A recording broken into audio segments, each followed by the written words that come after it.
कहानी है एक पुराने हवेली की, जहाँ का हर आईना एक राज छुपाए बैठा था।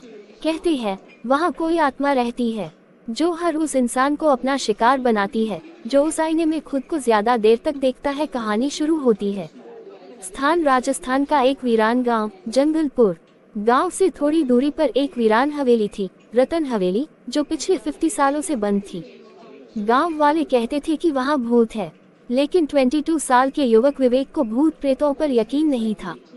एक दिन विवेक ने अपने दोस्तों से शर्त लगा ली कि वो उस हवेली में एक रात अकेले गुजारेगा। हवेली में पहली रात विवेक अपने हाथ में टॉर्च और मोबाइल लेकर हवेली पहुंचा।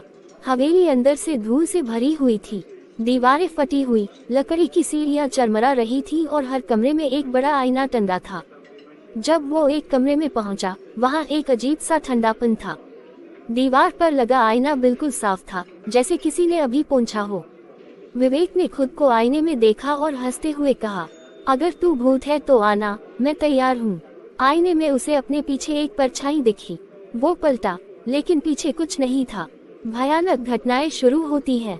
रात के 12 बजने लगे और हवेली की खिड़कियां अपने आप खुलने बंद होने लगी। आईने से एक और चेहरा झांक रहा था। विवेक ने डर के मारे मुंह फेर लिया, लेकिन जब उसने फिर देखा तो आईने में उसका चेहरा उल्टा दिख रहा था। और तभी आईने से एक डरावना हाथ बाहर आया और उसके गले को पकड़ लिया। विवेक चिल्लाया, बचाओ, कोई है क्या? लेकिन उसकी आवाज बाहर किसी ने नहीं सुनी। अगली सुबह गांव वाले हवेली के बाहर जमा हुए। विवेक का मोबाइल और जूते बाहर पड़े थे। कमरे के अंदर सिर्फ एक टूटा हुआ आईना था और आईने पर खून से लिखा था, अब मैं उसे देख रहा हूँ।